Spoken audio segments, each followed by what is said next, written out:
the super chats. That's what I'm doing right now. I want to pick up right where I left off with Jose Aguilera. Jose, thank you for the super chat. What are your views on the GLD ETF with current gold situation? It depends on why you're buying the GLD. If you're buying it just to have exposure to gold, I much prefer the physical metal, especially if it's part of the insurance side of your portfolio. If it's part of the speculative side of your portfolio, or if you're kind of just trading it, I think GLD has benefits from the standpoint of liquidity, but you're taking a little bit of risk because your counterparty is going to be HSBC. So some people, that's no big deal. For other people, they don't want to do business with HSBC because they're the custodian of the gold. They don't want to do business with them at all. So if you're one of those people, then I would suggest the Sprott product, the competitor product, which is PHYS, but you're not going to have as much liquidity. So it really depends on why you're buying it. But my main point is if you're buying just to have exposure to gold for the insurance side of your portfolio, you always want to just have the precious metal, or at least I always want to have the precious metal, the physical for that. Freedom is my religion. Thank you for the super chat. How safe are gold vaults? Bullion Star, Singapore, in Switzerland. I think history shows they're pretty darn safe. When you've got one of the private gold vault storage facilities. But you've got to do your own homework, and depending on how much gold you have, I would suggest diversifying it so you don't have all your risk in one facility. Depending on how much gold you have, though, I just prefer keeping it buried in your backyard. That's what I mean. If I've got 100 grand, I forgot who it was, but someone was saying that they like to have all their physical gold within a quick bike ride of where they live. Because if you think about why you would need physical gold, other than just to maintain your purchasing power, if it hits the fan, do you want your gold in some country that's 5,000 miles away? I mean, probably what I do, obviously there's a threshold. If you had $10 million in gold, you probably don't want it buried in your backyard. But I'd take a certain portion of that and just keep it close, however you want to do that. And then obviously that number is different for everybody. Some, maybe it's 10,000, maybe it's 100,000. And then everything above and beyond that, I'd put into storage facilities, but then diversify it. Excuse me.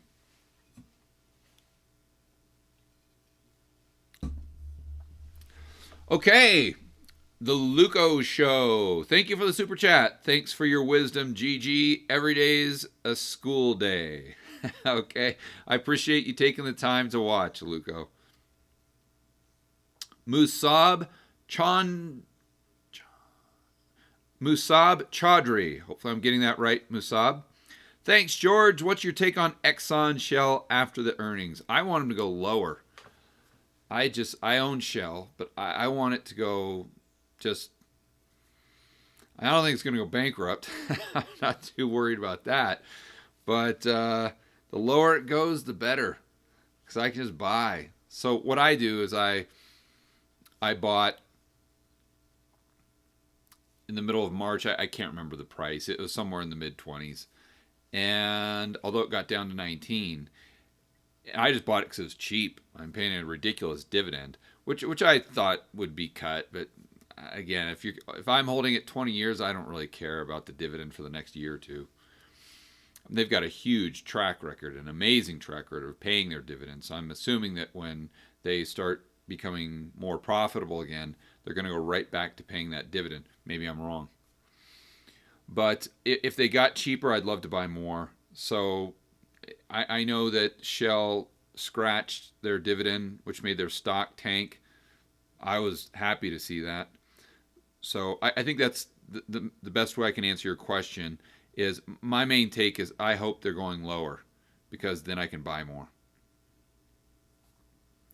Question asker, thank you for the super chat. Best course of action for 401k and cash savings. I don't know the specifics of your 401k. And I don't know if you can short stocks. I don't know if you can buy real estate with that or physical gold. I'm assuming you can't, or maybe you have to buy an ETF. So if it were me and I couldn't buy physical gold, I'd try to break up your portfolio in the same way. So 10% insurance, 80% it's got to pay you to own it, 10% speculation. For the physical side, I'd buy probably Sprott. I'd do the PHYS because number one, I trust Rick. And number two, when I did the research, I know their custodian is the Canadian Mint, which I have a lot more confidence in them as a counterparty compared to HSBC. And I could be, that's just the way I look at it. It helps me sleep well. I could be crazy. I could be wearing a tinfoil hat on that. Fine. Just helps me sleep a little bit better at night. And that's if I couldn't do the physical for the 10% of my portfolio that I had allocated to insurance. As far as your cash, I just like it in very short-term T-bills, depending on how much you have.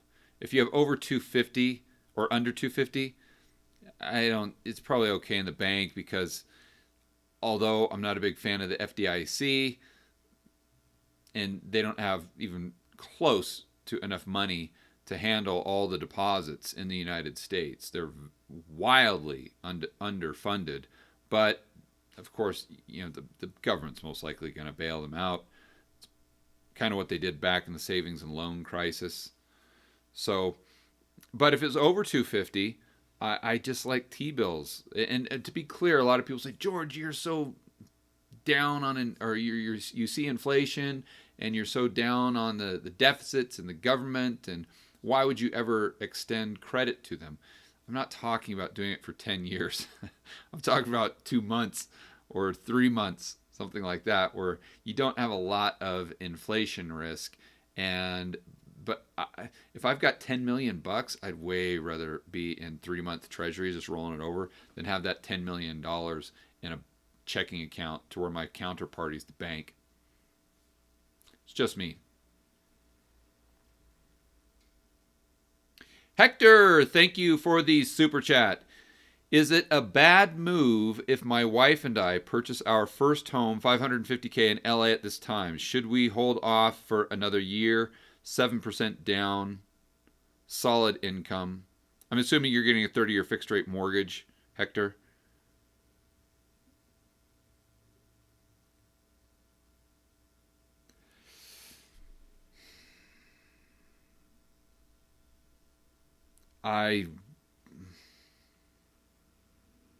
It's so hard for me to give you a specific response, Hector, because I don't know your personal situation. I don't know your wife. Maybe your wife is adamant about buying a home and starting a family. There's so many different things at play. It's just I understand this decision isn't strictly financial.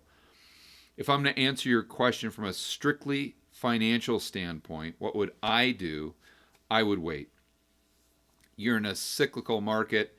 You've got, in fact, I just talked about this with Jason Hartman this morning about LA and California. There's a lot of jumbo loans there, and the banks right now are frowning upon jumbo loans. They're not giving them out like they typically do.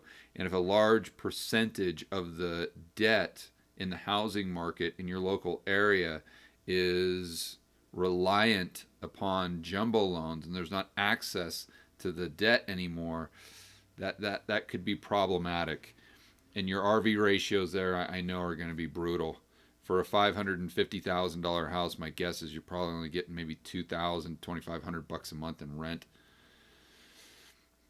So unless you just found a smoking deal. Now, Hector, if you found a house, if you found a super motivated seller who, for whatever reason, was giving you a price comparable to 2012 when things were down at their historic trend line on a national level, then maybe I'd pull the trigger. But if it's just 550 just straight off the MLS, like those are all the comps, I'd probably hold off. I'd rent for another year and just see where the market went. Steven, thank you for the super chat. George, just listened to the Macro Voices interview with Lacey Hunt. Yes, awesome. He kept making a distinction between the Fed buying assets and spending money. Yes, this is a good question, Steven. What's the difference? Fantastic question. When, and I haven't interviewed Dr. Hunt, so I don't want to put words in his mouth, but when I listen to that, what I assume he was referencing, when the Fed is buying assets, they're usually buying treasuries from primary dealer banks. These primary dealer banks have accounts at the Federal Reserve. Just think of it as their checking account. So if the Federal Reserve purchases an asset from a primary dealer bank or any of the banks under the Fed's umbrella that have accounts with the Fed, they are simply printing, if you will, bank reserves.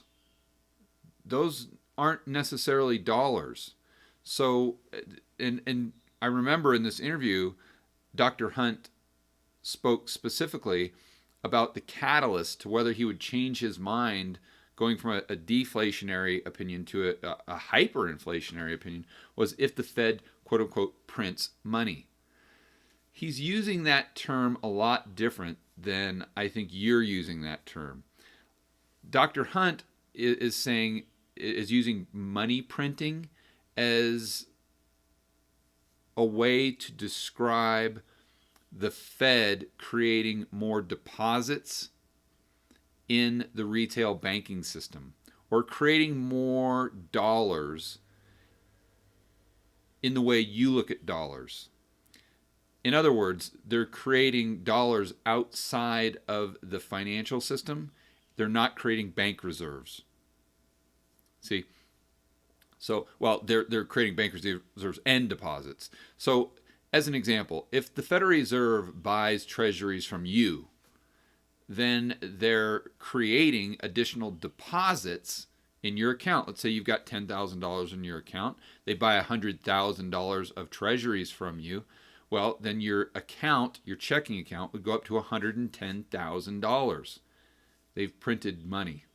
They've printed actual money that's in the real economy that you can take and spend on a new car or a down payment on a house. You can actually, the real individuals and entities in the real economy can actually spend that money, get it into circulation. That's what Dr. Hunt is referring to when he talks about money printing. Where when you think of money printing, you're probably think of the Fed just running up their balance sheet to 7 trillion, 10 trillion, whatever. And the way money printing is used so generically, I mean, you're both right, but he's trying to get down to the specifics and figure out, is the Fed just creating more currency units to as bank reserves just to buy assets from Goldman Sachs, where those bank reserves don't really get out into the system? Because let's just say Goldman Sachs took those bank reserves that the Fed just printed up out of nowhere and purchased stocks with them from another primary dealer bank. What have they done? It's just all that Goldman Sachs does is take their bank reserves from their account at the Fed and they move those bank reserves to whatever bank that they buy assets from. So the bank reserves never leave the Fed. It's just like these bank reserves that the Fed has tucked under their mattress. And Goldman Sachs has a portion of their mattress. JP Morgan has another portion. So if Goldman Sachs buys something from JP Morgan, although the assets trade hands, they move from one balance sheet to the other, the reserves just go from Goldman Sachs' side of the Fed's mattress over to JP Morgan's side of the Fed's mattress, but the money's still in the Fed's mattress. That's the key. So when Dr. Hunt talks about the Fed printing money or spending money, he's talking about the Fed taking money and printing money to spend in the real economy and not just tuck away under their mattress. That's the key. And you have to ask yourself, is the Fed creating funny money to buy assets from a non-financial institution or a financial institution?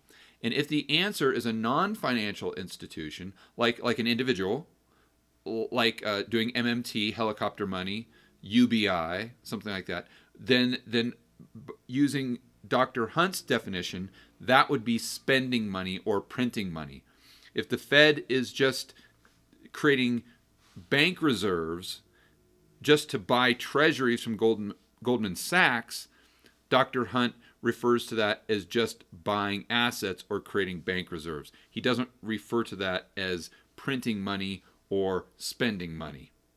See, and I know I was redundant there, but I think it gets complex, but it's just crucial that all of us understand the distinction and how economists and hedge fund managers or how these pros use the terminology sometimes a little bit too generally, because they just assume that you know what they're talking about based on the context of the conversation.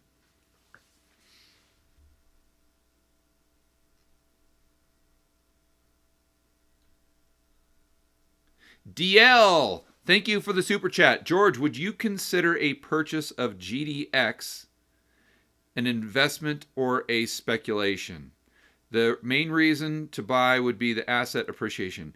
It doesn't pay a dividend. Speculation. Easy question. Speculation.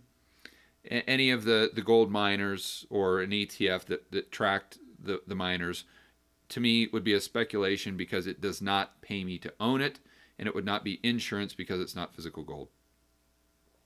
Jonathan, thank you for the super chats. I am all in Bitcoin. Wish me luck.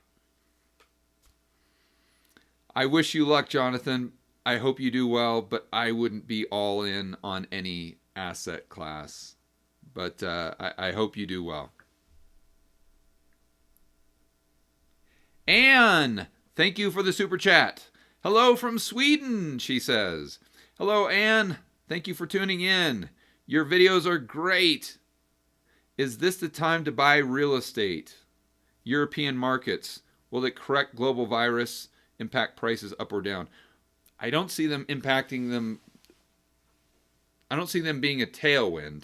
That's for sure, especially in European markets where interest rates have been so low, and I would assume your real estate prices, if you go back and look at the past 100 years in Sweden, adjusted for inflation, I would assume your real estate prices are extremely high. And remember, we're trying to buy things when they're cheap and sell them when they're expensive.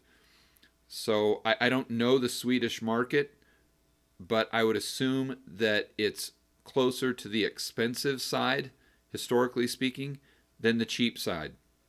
So I wouldn't say now is the time to buy. But, of course, everything is a function of price. So if you can get a fantastic price on an apartment or a property, then yeah, go ahead and pull the trigger. So what is a good price? Well, it goes back to a chart of Swedish home prices or property prices going back as far as you can go. let's say 100 years, adjusted for inflation, and is the price you're paying for the asset, is it high on that chart, or is it low? And I just use the example of the United States housing market. Right now, prices are very high. But if you could buy an asset just because you had a motivated seller, if you could buy based on the comps in 2012 and not 2020, then you got to pull the trigger. That's a fantastic opportunity. So you've got to differentiate it between the macro question and then the individual property question. Most of the time, they're the same, but sometimes they're quite different based on the seller, and because the real estate markets are so inefficient, much more inefficient than a currency market, bond market, or a stock market, and you use those inefficiencies to your advantage. Baxter, thank you for the super chat. Love you, George. It's unreal how good you are with producing content. Any way one can support you more, keep it up. Well, I appreciate the kind words, Baxter. It's humbling. It's an honor to be able to produce content and just have people that, for whatever reason, like to hear what's going through my mind. And I always kind of throw it back on the viewers, and I appreciate their time, or the time they take to watch the videos, just as much, if not more, than you guys appreciate me taking the time to produce the videos. It's I understand your time is valuable. Everyone has a family. I mean, you're watching a 20-minute video on George Gammon explaining the swap markets. I mean, that's time you could be spending with your kids, at the gym, with your wife, with your husband. So I don't take the responsibility lightly, and I appreciate you guys enjoying the videos enough to not only take time to watch them, but take time to comment and come on a live stream like this. It's a very big deal. And I'm speaking not only for myself, but for Sebastian and the editors and everyone on the team, that we appreciate you guys just as much, if not more, than you guys appreciate what we do on our end. So as long as you guys continue to watch and continue to enjoy, we'll continue to produce videos. We might change it up a bit. Who knows? Maybe we find a type of video you guys like a little bit better, and then we'll go that direction. But we have no plans of stopping. We're really having fun. Chris, thank you for the super chat. Can you discuss risk associated with expat living in a country pegged to dollars?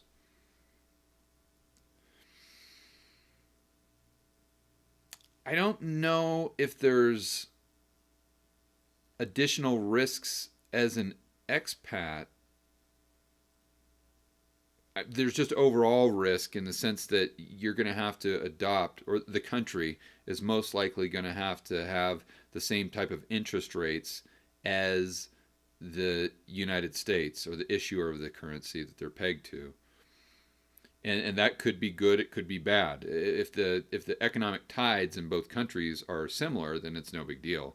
But if you have one going up and the other going down, and the one going down is the U.S., and they peg it at, let's say, 0% interest rates, then that could lead to some serious asset bubbles.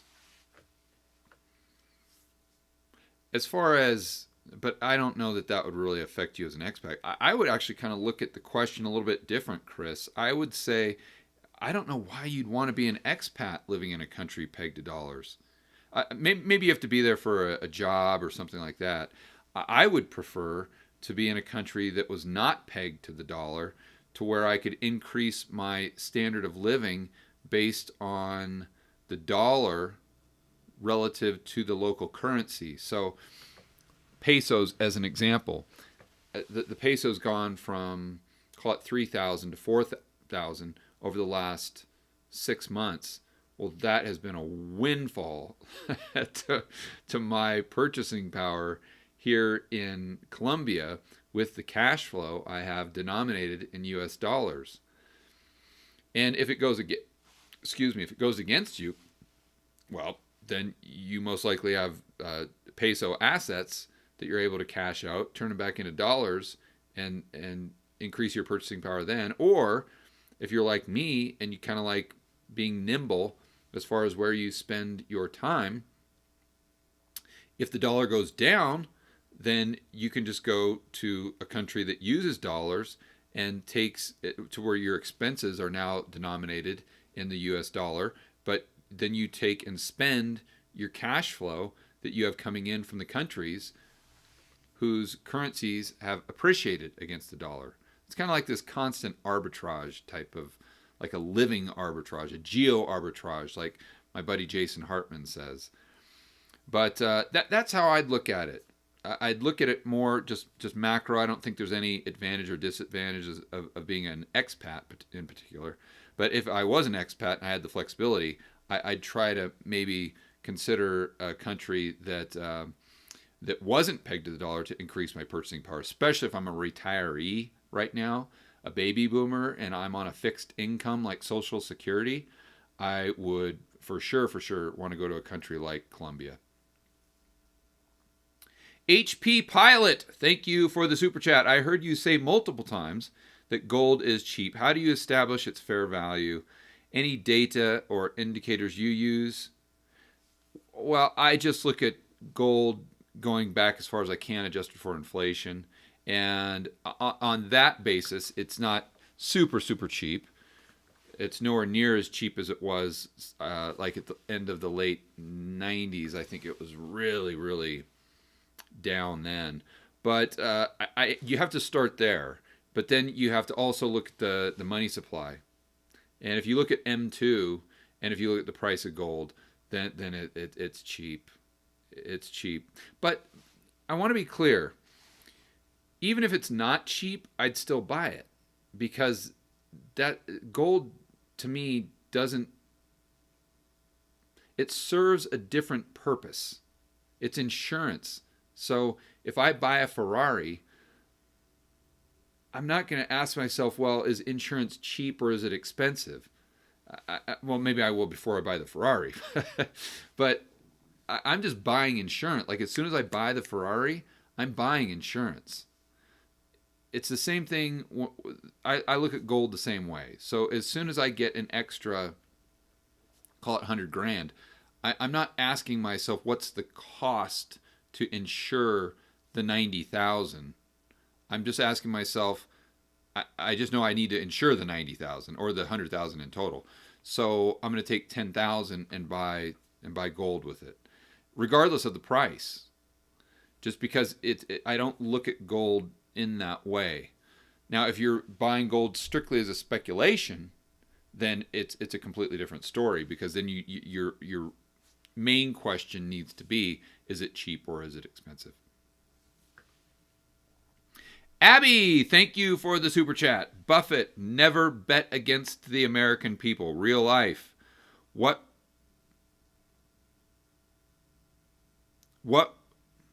happens when the smartest Americans stop having kids?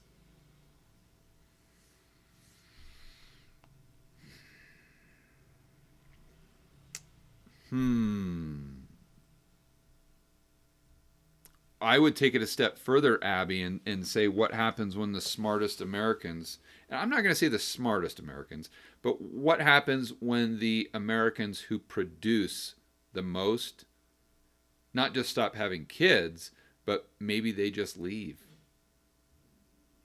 When I first moved to Puerto Rico in whatever it was, 2012, 2013, when they set up Act 20 and 22,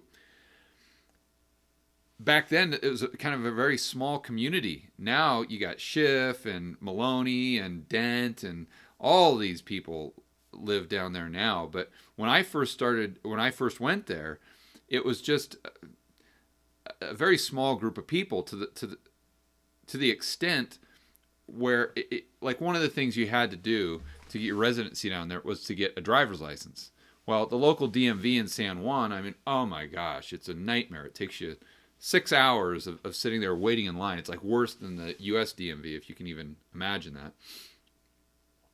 So a lot of the people that I saw at the DMV when I was going through this process were gringos, and they were there for the same reason. And you kind of, when you registered to vote, you'd see the gringos that were there for the same reason. When you got your driver's license, you were there for 6 hours with the gringos, there for the same reason. So you get to talking to these people, and listen, these people are the people you want in the United States.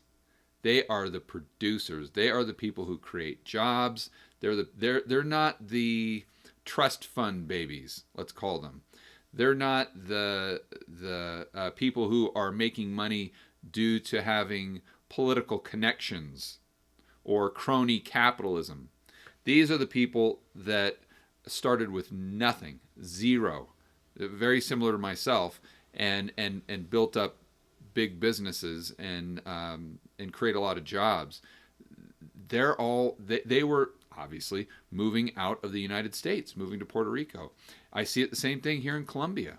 The guys I hang out with here in Colombia, they're these producer types of people, and they're leaving the United States. So, and of course, they're not leaving in droves, and a lot of people are just kind of moving from these high tax states to states like Florida and Texas. But the worse things get, the more draconian, and the more we vilify the people who produce and increase their taxes, they're just going to leave. They're going to leave at a certain point. So that I would be more concerned with this. I don't want to call them the smartest, because often the people who produce a lot, create a lot of jobs, they aren't necessarily the smartest people. I look at me as an example. I'm by no means the sharpest tool in the shed, but I've created a ton of jobs because I've got those skills. I've got that ambition. I've got the skill set. So I guess that's the best way I'd answer the question. Jan, thank you for the super chat. If I were to sell a home worth $170K and settle in AGEs, is the tax on the 170, or is it on the face value of the coins? Is there a legal tender? I don't know, Jan. I don't know. That's a question for like Schiff or Rick. I don't know the intricacies of gold coins and how they're treated from a tax standpoint at all. So I appreciate your super chat, but I'm gonna have to punt on that one because I don't want to give you any bad information. I would look on. I'd Google it and try to find some resources that I personally trust, which would be Schiff and Rick Rule. Rick Rule's with Sprott.